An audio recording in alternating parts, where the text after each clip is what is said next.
Before we begin, this episode contains references to sexual assault. On a dark, foggy night in 1994, on the soap opera One Life to Live, a police car blows a tire on a deserted two-lane highway. It swerves across the median and sends an oncoming sedan plunging off the road.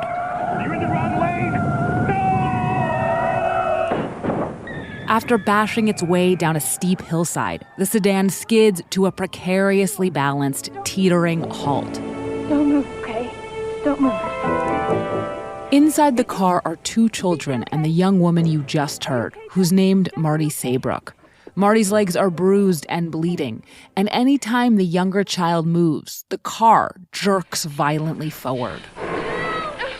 They're helpless and stuck, moments away from plummeting to a fiery end. And then Marty spots help. Okay, there's a policeman. He's coming down the hill. Officer, over here. Got a child in the back. She's hurt. She's unconscious, and I can't move. But when the cop peers into the driver's side window, Marty recoils. Oh, no. No. Marty knows this man, and though he's wearing a uniform, he is not a police officer. He's Todd Manning, her rapist. You know that's less than a year ago? Less than a year ago that you and your frat brothers raped me. I didn't exactly write it down in my date book, no. Todd Manning had arrived on One Life to Live as a villain, the malevolent, sneering football player who leads his two fraternity brothers in the brutal gang rape of Marty Seabrook. Don't you dare touch me. Since the rape, there's been a trial, a mistrial, a prison sentence, a jailbreak, a hostage-taking, a near-drowning, and numerous additional attacks, all leading up to Todd's reapprehension. He was being taken to prison when the police car he was in blew a tire, causing this very crash. He stole one of the officers' uniforms and headed out into the night. Todd's on the run. If he stops to help Marty and her passengers, he'll be arrested again. Hurry up. Help them while you can. Hurry! Todd can continue being the villain. He can abandon the woman he raped, let her and the kids die, or he can do something heroic, sacrifice his freedom to save their lives. In other words, Todd Manning is at a crossroads. But he's not alone. One Life to Live was at a crossroads, too. The show had set out to tell a story from the perspective of a rape victim, and here it was on the cusp of telling the story of her rapist's redemption. How had it gotten here? How had it justified getting here? And what was going to happen next? The answer to all of these questions: it's almost a soap opera unto itself.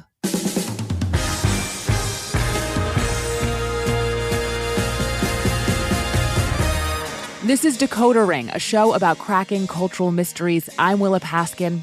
In the early 1990s, One Life to Live began airing an unprecedentedly hard-hitting story about sexual assault. The storyline, widely considered to be a high watermark of conscientious soap opera making, riveted audiences, won awards, and turned the villain at its center, Todd Manning, into one of the most memorable characters in the show's history. In this episode, we're going to explore how this plotline came to be and how the villain it created came to run away with the series. It's a look at the relentless high-wire act of making a soap opera, at the creative decisions, commercial considerations, and moral capitulations that go into it, and at how one show birthed a storyline so successful that it set off a behind-the-scenes conflict that lasted for literally decades. So today on Decoder Ring, how do you solve a problem like Todd Manning?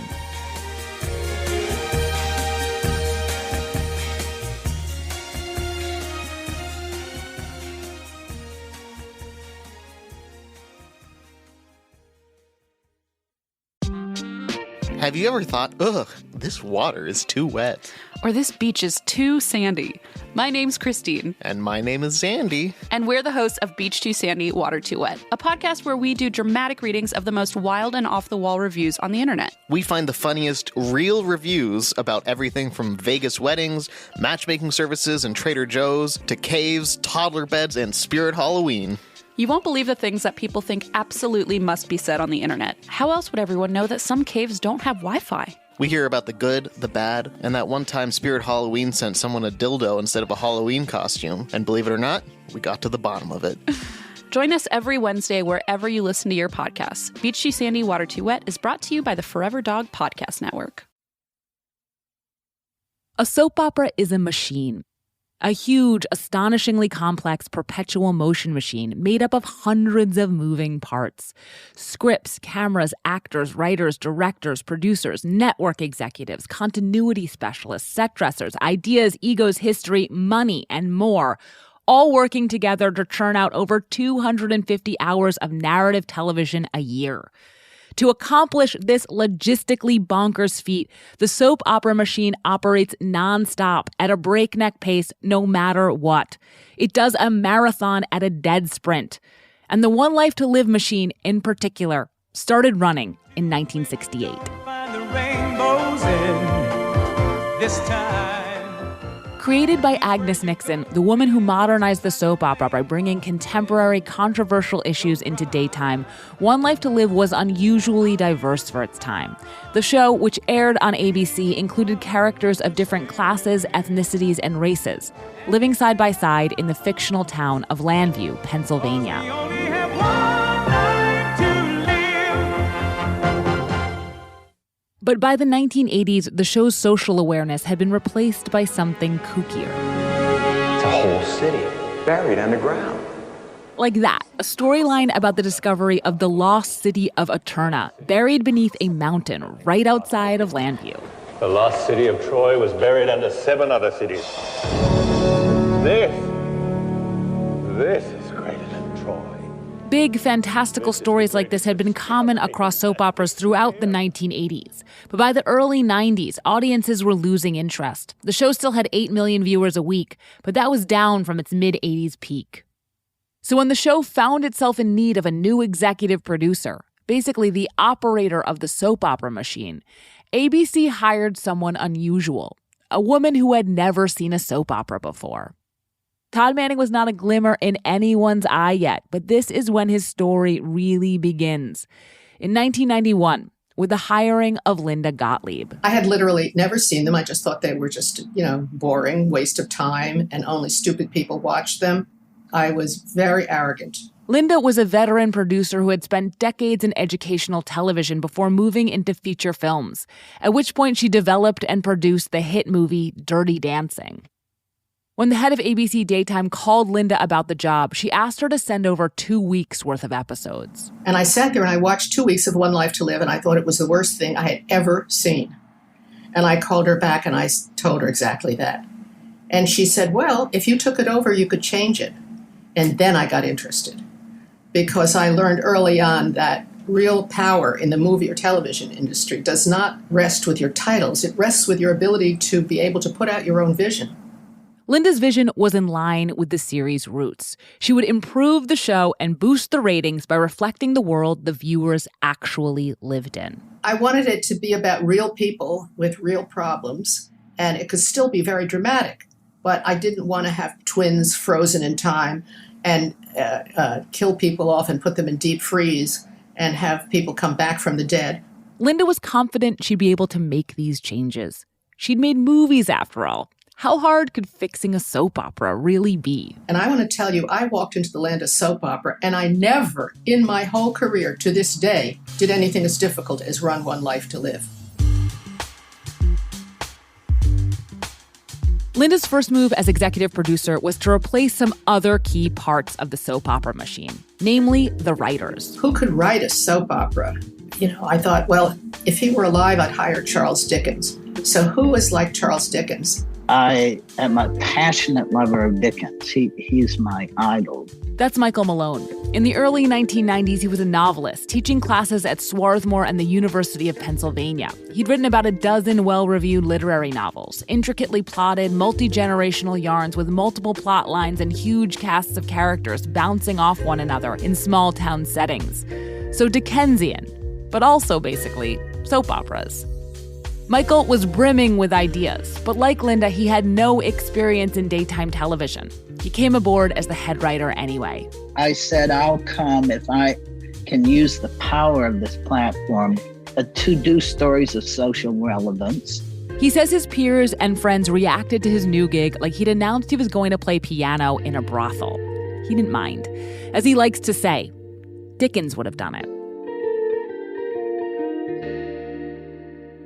Linda finished staffing up the writing team. She hired a co-head writer and at least 5 story writers and 5 script writers, the lowest level of the writing totem pole, but the people who actually pen the dialogue. And then Michael and the writers started putting their stamp on the show. The first storyline to fully showcase their vision began airing in April of 1992.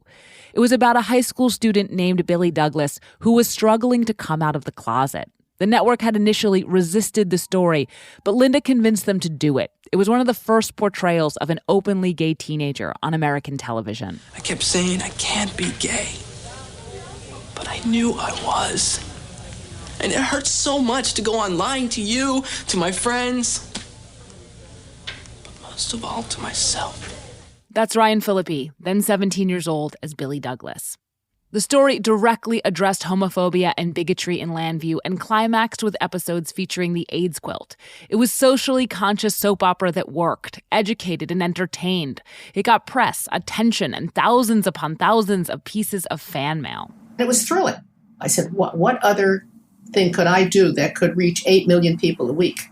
Michael Malone had an idea. I wanted to do a seriously realistic story of what was going on in colleges, date rape.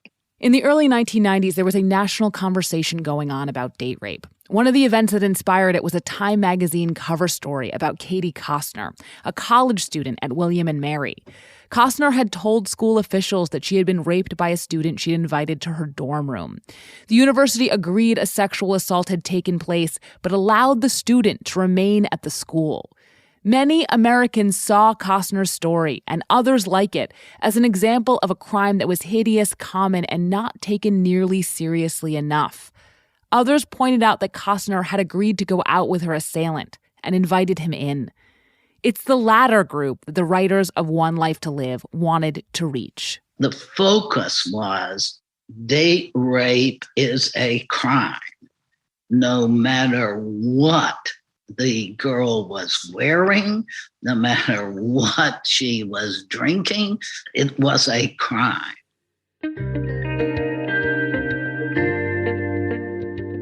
Soaps had done rape storylines before, but they had not been so clear-eyed. In fact, the most well-known rape storyline in soaps up to this point had turned into a romantic fantasy. In 1979, on General Hospital, Luke Spencer had raped Laura Baldwin. 2 years later, Laura admitted that she'd fallen in love with Luke. The two went on to become Luke and Laura, the most famous couple in soap history. Their wedding was watched by 30 million people. Linda and Michael were trying to tell a story with the same mass appeal, the same melodramatic urgency, but one that presented rape as a brutal assault rather than the beginning of a seduction. They were asking the soap opera machine to make something it had never made before. On a soap opera, story begets story. New plots arise out of the tensions of the old. It's that perpetual motion, like an endless line of falling dominoes. As Michael and the writers began to plot out the rape story, they saw that the Billy Douglas coming out arc could be its domino. In order to make the point they wanted to about date rape, they wanted a heroine not everyone would initially believe. And there was exactly such a character, right there in the middle of the Billy Douglas story.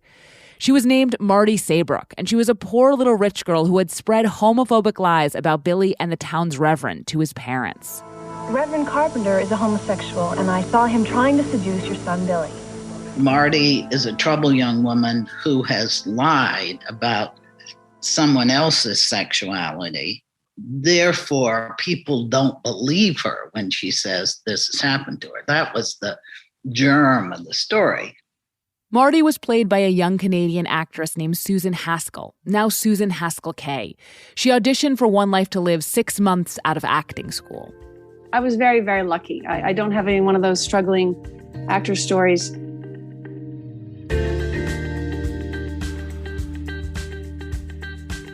Actors are another part of the soap opera machine, and they're not just cogs. Soap shoots 60 to 90 pages of script every single weekday. Just for comparison, a movie might shoot 5 pages in a day. This enormous workload requires the actors to spend thousands of hours in character. As they like to joke, that's often longer than they spend being themselves. This can make the actors unusually protective of their fictional alter egos, even as they have a more tenuous hold on them than the actors in primetime do. Because on soap, characters are not irrevocably linked to the actors who play them. Characters are recast all the time, meaning one actor will replace another in an existing part. Occasionally, when an actor has to be out on short notice, the show will even sub someone in for them, for the day. It's a tangled setup that makes the characters surprisingly substantial to everyone involved. Not just the actors, but the writers and the audience, too. To manage this situation, this tug of war essentially over these fictional beings, the writers would bring the actors in to go over their future storylines.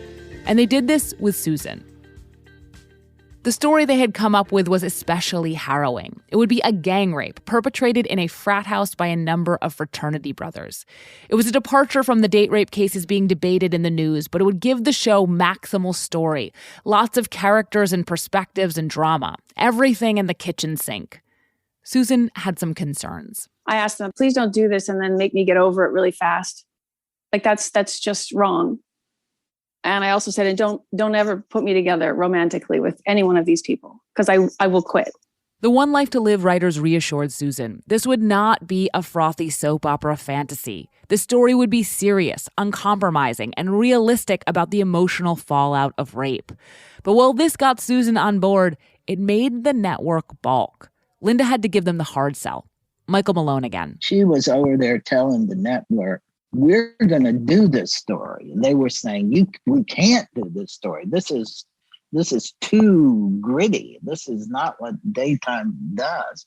And she kept saying, look, this story is going to work. The story is going to get ratings. And, my belief here was that nighttime television does all these things. And there's no reason why we can't combine this with the best aspects of daytime and pull people in. Linda convinced them to do the story. And it was just around this time that a young actor named Roger Howarth came in for an audition.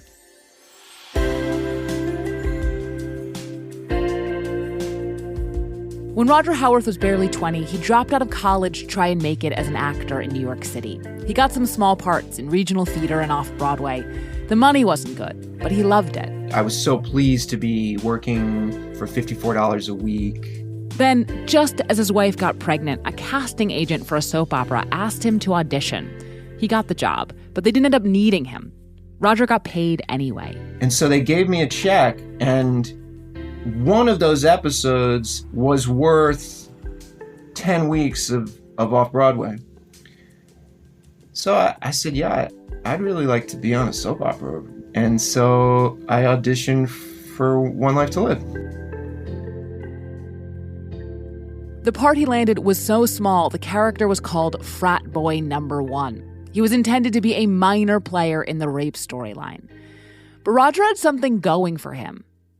He was really good. He was never intended to be a contract player. Susan Bedzow-Horgan, a writer and producer on One Life to Live. Wow. He played these levels. He played these complicated ripples that maybe were in the script, but I think he went beyond. And we thought, wow, maybe we need to really keep this guy. So Susan gave Frat Boy Number 1 a name, Todd Manning.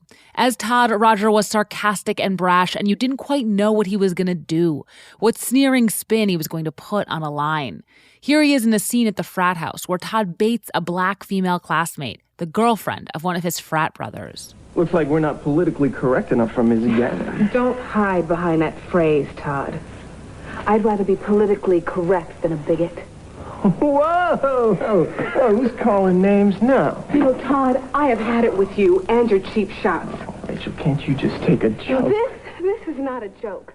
You can hear that Todd's smirking and smug, thrilled to be winding Rachel up. But what you can't hear is how tall he is, how big, a plausible football player, with this mane of long, straight hair. He looms over Rachel when he says she can't take a joke. Besides, I would never discriminate against a woman as beautiful as you, Rich.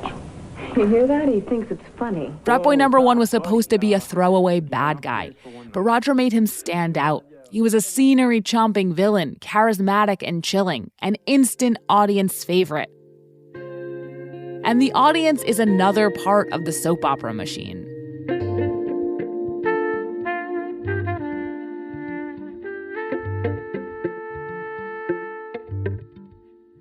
Linda, Michael, and the writers could see what the audience was responding to in ratings, in focus groups, and in polls called Q-scores.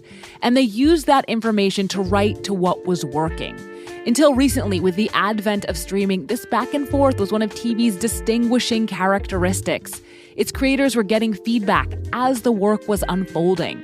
On One Life to Live, that feedback loop was turned up just about as high as it could go. The show's production schedule was incredibly tight. You'd outline an episode and would be on TV just a few weeks later. So when Roger's Q-scores skyrocketed, the writers leaned in. Oh my God, this guy is so good. He goes so deep, and there are so many levels to him. Jean Passanante, who also came out of the theater, had been working at ABC when she was assigned to help Linda hire a new team of writers. And then Linda had hired Jean to be one of them. You know, you can't take your eyes off him. And when that's true for an audience, it's true for the writers as well. With Todd on the show, the rape story clicked into focus. Marty and Todd began to circle one another. They have a consensual one-night stand. Later, she tutors him in math. When he fails his exam, he blames her. At a raucous frat party, he seeks his revenge. It wasn't my fault. When are you going to understand? I didn't do anything to you. Don't be modest. As scores of extras rage downstairs and rain pounds outside, Todd and two of his frat brothers take a drunk Marty up to a bedroom, tie her down, gag her, and rape her. Roger Howarth and Susan Haskell Kay. We came in on a Saturday, and it was completely unheard of because they wanted to shoot something that was incredibly dark and violent. It was quiet and, could go into my dressing room and just sit to get ready. I think it was the writer's intention to really explore some gnarly, unpleasant stuff. The sequences, some of which are filmed with a handheld camera from Marty's point of view, are not graphic, but they are unsettling and long and much darker than daytime had allowed itself to be at that point. They aired over a period of 3 weeks. The letters started coming in almost immediately. There was a lot of fan mail. A lot of fan mail. That was, I hired somebody to help me with it because I didn't want to just not respond to these women and some men that just had been there and it was helping them. And, that's like gold. But that wasn't the only response the storyline was getting. Michael Malone. I remember one of the guards came back to say, there are a bunch of young women standing on the sidewalk and they're waiting for Todd Manning. And when he came out, they started screaming, rape me, Todd, rape me. It's time to reboot your credit card with Apple Card. You work hard for your money, so you should be able to spend it on the things you actually want. With Apple Card, you can kiss fees goodbye. There aren't and never will be any annual foreign transaction late or over the limit fees, not even hidden ones. Apply now in the Wallet app on iPhone and start using it right away. Subject to credit approval. Late or missed payments will result in additional interest accumulating toward your balance. Variable APRs for Apple Card range from 15.49% to 26.49% based on credit worthiness. Rates as of March 1st, 2023. There's an archetype on soap operas, the character that the audience loves to hate. The one who behaves badly but is way more popular and fun to watch than some noble goody two-shoes. And Todd Manning seemed a bit like a classic love-to-hate-him character. He was a handsome devil-may-care bad guy that One Life to Live had explicitly given more screen time because viewers were so interested in him. But he was also something new, a frightening character emerging from a more serious, morally charged depiction of rape than previously seen on soaps. And while most of the audience knew how to square this, a small segment didn't. Rape storylines on soaps had so often turned into fantasies, the rapists at their center transformed into heartthrobs, that they watched a brutal story about the horrors of rape and they asked to be raped. A small part of the machine was on the fritz. Well, I'd be on the front steps of the studio and be like, oh, I wish Roger would do that to me. Everyone working on the show was disturbed by this reaction. But for Roger Howarth in particular, who had to bear the brunt of this response and all the other ones people were having to Todd, it was a lot to take in. One time he was sitting on a stoop in Manhattan with his infant son when a fan walked by. She says, "You're Todd Manning." And I just was a little confused by that because my name was Roger. And I did that little math. She then said, "So can I ask you something? Why do you think it's okay to rape people?" What I said was, well, I didn't rape anybody. I'm not Todd. My name's Roger. And that was the tame stuff. Can you rape me next? Those are things that happened. And I was in my 20s. And I didn't know how to respond. What was so unsettling was that One Life to Live was not priming audiences for a Luke and Laura thing. Todd was terrifying, and he remained so as the story headed into the courtroom. I want you all to take a look around you, gentlemen. Your futures are going to be decided here. In a few hours, you're going on trial for the rape of Marty Seabrook. Penalty, up to 50 years.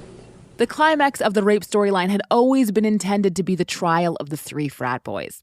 At its start, the town is divided about Marty. Remember, that was the germ of the story, that she'd lied before, that she was not the perfect victim. But the audience has seen the rape take place and knows Marty's telling the truth, so they can feel her excruciation as she listens to lies and slander, struggling to prove what's true. And of course, no one is more slanderous than Todd. What did she want? She wanted to have sex with us. All three of them. Originally, the writers had planned for the trial to last a few weeks. But when they started writing and later airing the episodes, they realized there was more story there, especially for Todd. Gene Passanante, a writer on the show again. There was this great moment where, he leans over to Marty from the stand and says, "Marty, I forgive you." It was just so shocking and appalling. So every day he pulled out something else and we kept writing to it and writing to it and writing to it. The trial stretched on, becoming an umbrella story that involved nearly the whole cast, sitting in the courtroom every day. The climax came in the closing arguments. The attorney representing the frat boys, played by Hillary B. Smith, has learned they're guilty, and in fact, that Todd raped someone else before. And she doesn't want to defend them anymore. I want you to see with your heart, not your eyes. Let's go to that room in the fraternity house. Close your eyes. Do you see a young woman luring three innocent men into a room to have sex? Or do you see three men trapping an unwilling prey? Do you see them throwing a woman down on the bed and holding her there by force, bruising her neck and her wrists? Do you see them trying to stifle her cries of passion? Or do you see them shoving a sweatband in her mouth so they don't have to listen to her screaming for help as they rape her? This speech is an inspired bit of soap making. It showcases One Life to Live's ambitions to tell a different, grittier story while making the show's point of view really clear. Believe Marty. The actress crushes it. It emerges naturally from the attorney's character. And it's that domino generating more story. Because a defense attorney isn't allowed to give a speech like this. I therefore declare a mistrial. So Todd is still free, but not for long. After trying to re-attack Marty, he gets whacked in the face, giving him a permanent scar, a mark of evil. While he's recovering in the hospital, Marty secretly records him confessing, and he and his 2 frat bros are finally sent to prison. Todd Manning, for the crime of rape, I sentence you to 8 years in Statesville prison with a possibility of parole in 4. The storyline, as it had been planned, had come to its end. Except on a soap opera, there is no end.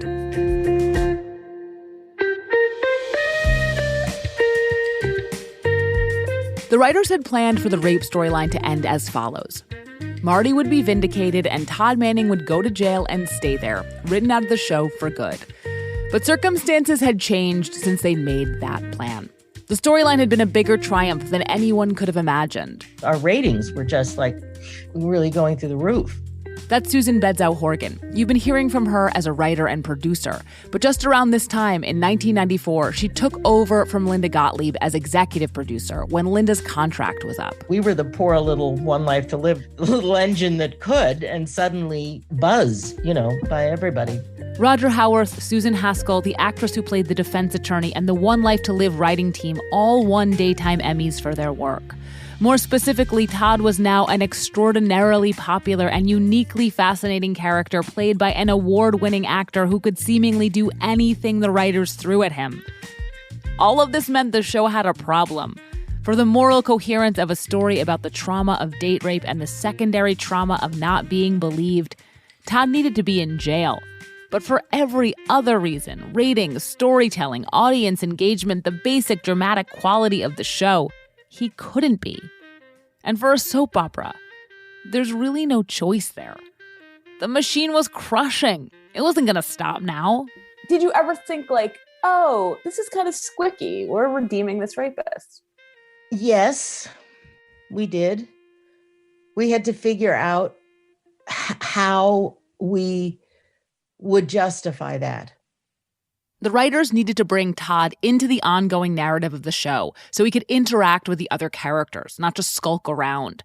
But they needed a solution that was as grounded and substantial as the story they'd just told. They might have written Todd into a corner, but they couldn't get him out of it in some corny way. That meant no twin brothers, no brain transplants, no amnesia.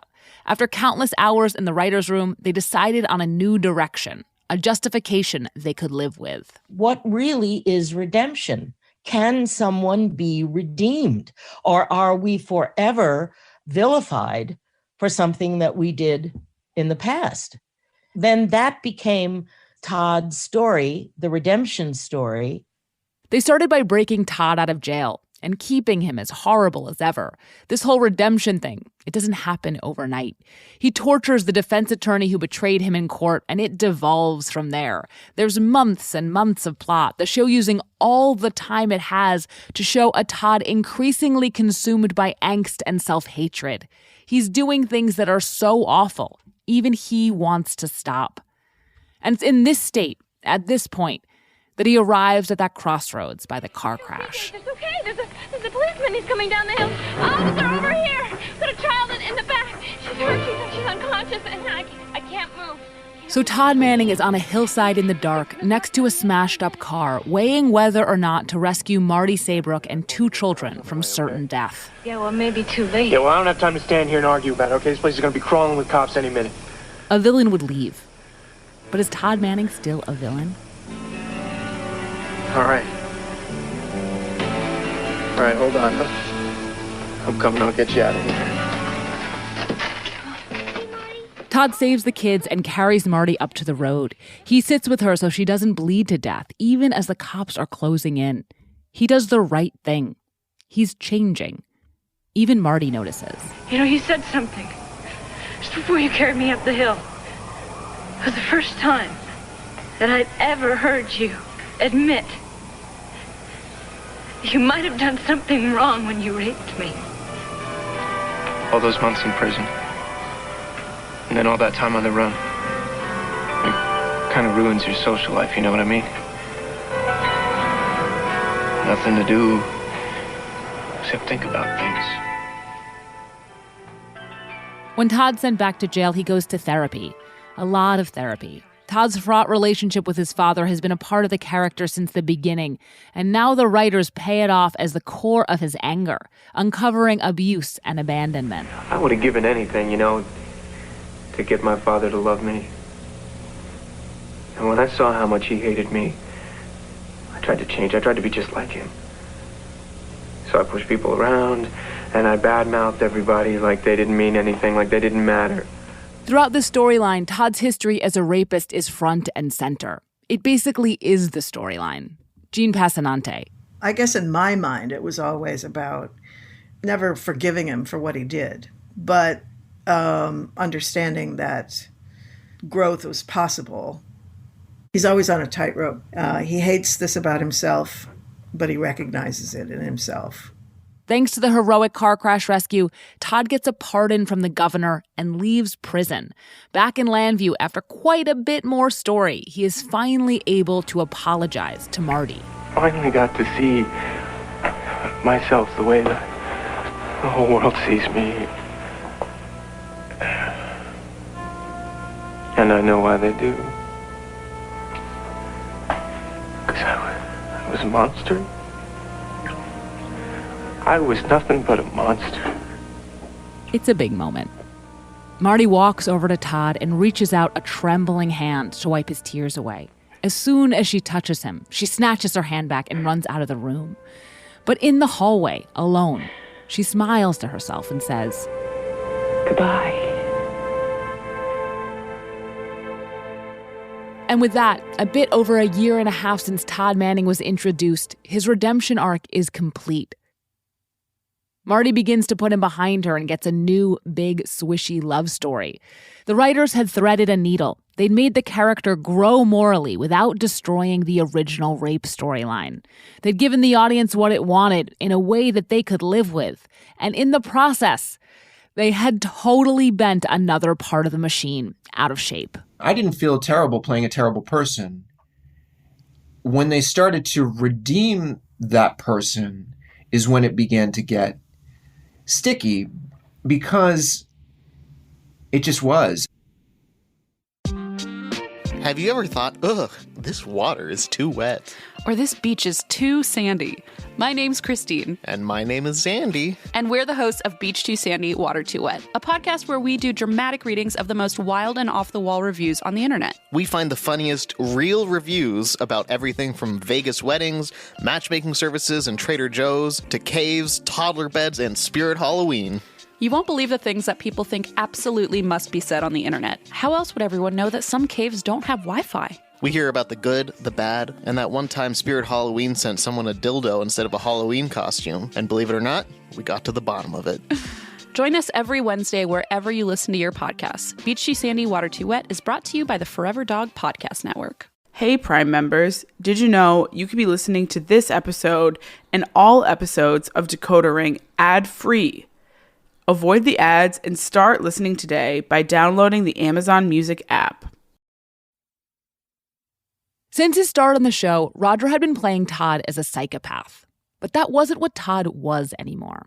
After his redemption, Todd remains tortured and self-hating, but he begins an unstable and very fun-to-watch romance with another spunky town pariah, one that quickly became extremely popular. It's also revealed that Todd's the long-lost brother of the series' matriarch, which happens to make him a multimillionaire. He's gone from frat boy number one to terrifying rapist to very rich anti-heroic protagonist, a romantic lead right at the center of the series. And Roger Howarth knows that another actor would have just accepted this, appreciated how much work he was getting, and put his head down. But the women who had been screaming, "Rape me, Todd," on the street had always thought Todd was a viable love interest. And now the show did too. He could see that the writers and audience genuinely believed that Todd had grown morally, but he just wasn't sure the character really could or should. From my standpoint, we were forgiving sexual violence and making excuses for bad behavior. Roger played against Todd's kinder, gentler side, beyond what the writers were looking for, and he pushed back on the love story. But as much as Roger resisted what was happening with Todd, Todd was still ultimately controlled by the writers. Jean Passanante. We knew that it was hard for him, but we had this character, and when you're a writer, for a soap, it's kind of like there's Roger and then there's Todd. Which one is more real to me? And it fluctuates. So in 1995, when Roger was reportedly making $4,000 a day, guaranteed 3 days of work a week, and usually working all 5, he did something about it.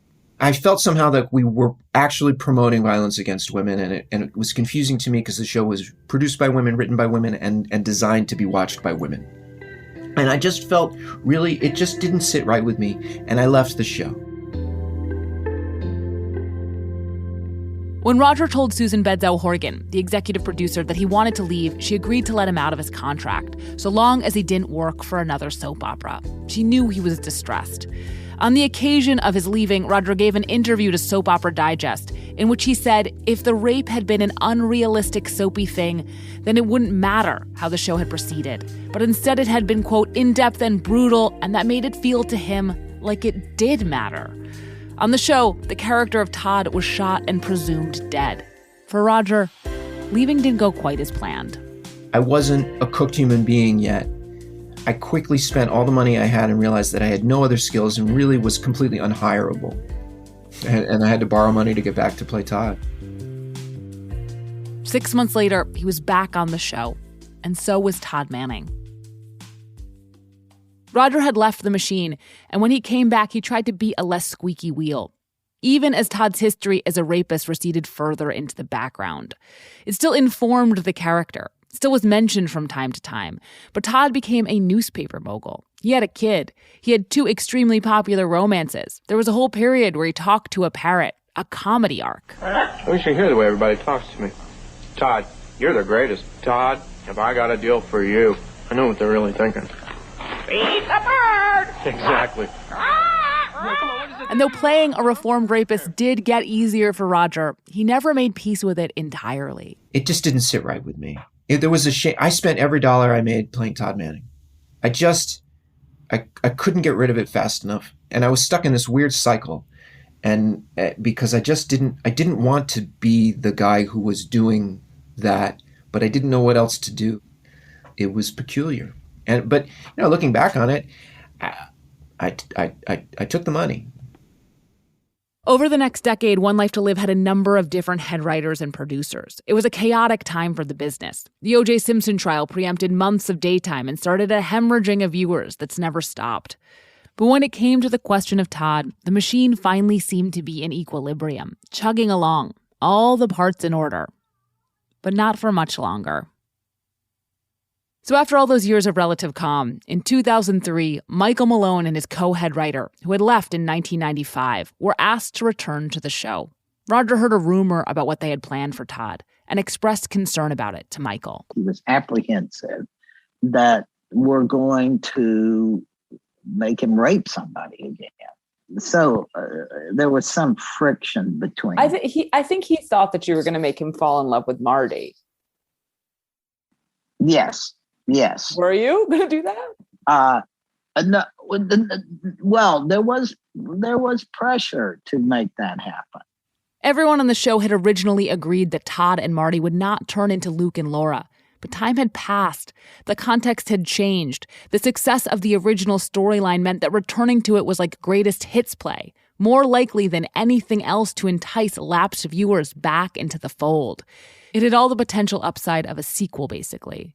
But rather than appear in a sequel, Roger threw a wrench into the machine. His contract was just about up when all of this was going down, and the person who had told him about the potential Todd and Marty storyline had also slipped him a piece of paper. On that piece of paper was the executive producer of As the World Turns. And he said, do you want to work on a different show? And I said, sure.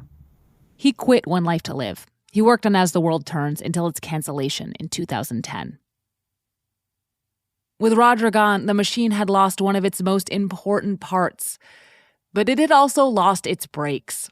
The final chapter reminds me of something Linda Gottlieb said about her time working on the show. When you stay there long enough, you kind of drink the tea. When Roger left this time, One Life to Live recast his part. The actor Trevor St. John would play Todd Manning for nearly a decade. He didn't try to imitate Roger. He did his own thing, less sarcastic and theatrical, more coiled. But it worked. Audiences accepted him. Todd remained one of the show's central characters. And this new Todd gave the writers a freedom they hadn't had. In 2008, they availed themselves of it. The Todd and Marty pairing other writers had once promised would never happen, happened. An ABC promo described it as the story you thought you'd never see. It's true. God help me, I love you. There was a wrinkle, of course. Marty had amnesia, so she didn't know who Todd was. In order to make the story make sense for the character and the actor and the audience, the writers had to do all these contortions. And it didn't even work. The audience in general was creeped out. They knew the history. The show had spent years calling back to the storyline as a horrible trauma. And the world had changed enough that a story about a woman canoodling with her rapist no longer seemed appealing. Later, retroactively, it would turn out that Todd and Marty hadn't had sex. Because in 2011, it was announced that the character Trevor St. John was playing was not Todd at all, but his twin brother, Victor. I had transferred all of my son Todd's memories to my son Victor. Now they were truly identical. This was so Roger could return to One Life to Live. After everything and a good therapist, he wanted to be there. And at that point, I'd made my peace with all of it. I felt very healthy and positive. And I had finally figured out that I didn't have to spend every dollar that I made. And I was happy to have a job. In an acknowledgement of Roger's own feelings about Todd Manning, the way he'd always insisted on playing the character, the show used the fact of Victor and Marty's relationship as retroactive evidence on behalf of the storyline's logic. This guy has a relationship with Marty Seabrook, and none of you figured out that he wasn't me? It didn't occur to you that that might not be something that I would do? It's all very meta. What had begun as a soap opera storyline grounded in the real world was now squarely in the land of far-out soap opera plots, winking at the realest thing of all, the machine that makes the show itself. And in fact, a machine malfunction is the only reason Todd's not still with us. One Life to Live was canceled in 2013, and Todd Manning was one of 3 characters who made the jump to General Hospital. But then another company bought the rights to One Life to Live and tried to make it into a web series. It didn't work, but they still own Todd Manning. You could watch Roger Howarth on General Hospital, though. The defining characteristic of a soap opera is that up until the day it is canceled, it operates as though it will go on forever, that the machine will always be running. One Life to Live aired for 45 years, which is much closer to forever than most series get. And when you're on the air for that long, a lot of things change inside the show and outside of it. When the Marty Seabrook rape storyline was conceived in the early 1990s, it was possible for a soap opera to push parts of its audience and parts of society to think about sexual assault differently. That's hard to imagine happening now. But what's also hard to imagine happening now is anyone telling such a story getting as wrapped up as One Life to Live did in the rapist's point of view, of having the Marty Seabrook rape story also become one about Todd Manning. Soaps don't do this anymore. These days, sexual predators are barely characters, or at most they get very contained arcs. And this avoids a lot of ickiness. It spares the writers from having to contend with the audience's fascination with alluring rapists and the show's complicity in making them appealing. But it also avoids a lot of complexity. It means a soap will never find itself in the position One Life to Live did, having to contend with an unexpectedly potent and alive character, and then stumbling into genuinely hard questions about what to do with people who have done something really bad. One Life to Live spent nearly 20 years with Todd Manning, a man who had done something unforgivable at its center. And this duration, if not much else about the storyline, has a kind of realism to it. People who have done bad things stick around. Life does not unfold morally, even if we prefer our stories to. Linda Gottlieb started all of this because she wanted to inject a nighttime sensibility into daytime. To be gritty, to be realistic, to have a point of view. But those things eventually become liabilities in a soap opera, a format that needs the flexibility to go on forever. One Life to Live never solved the problem of Todd Manning because it didn't need to. All it had to do was keep him around.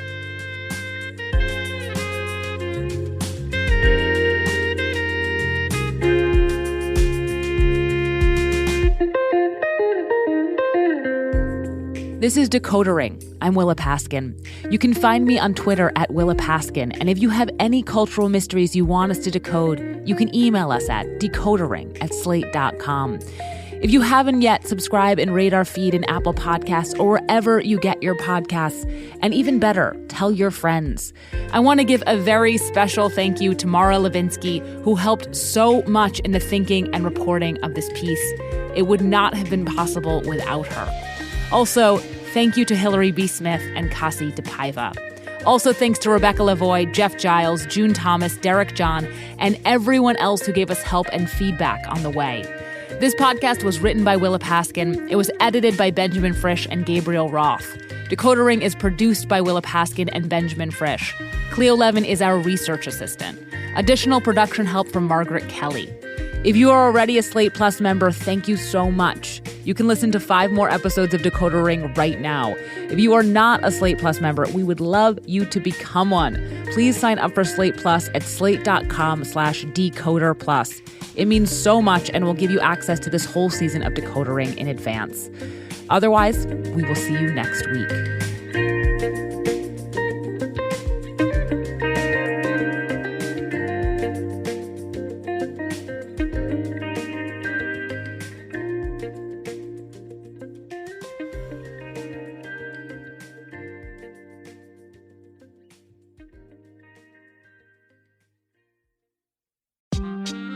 Have you ever thought, ugh, this water is too wet?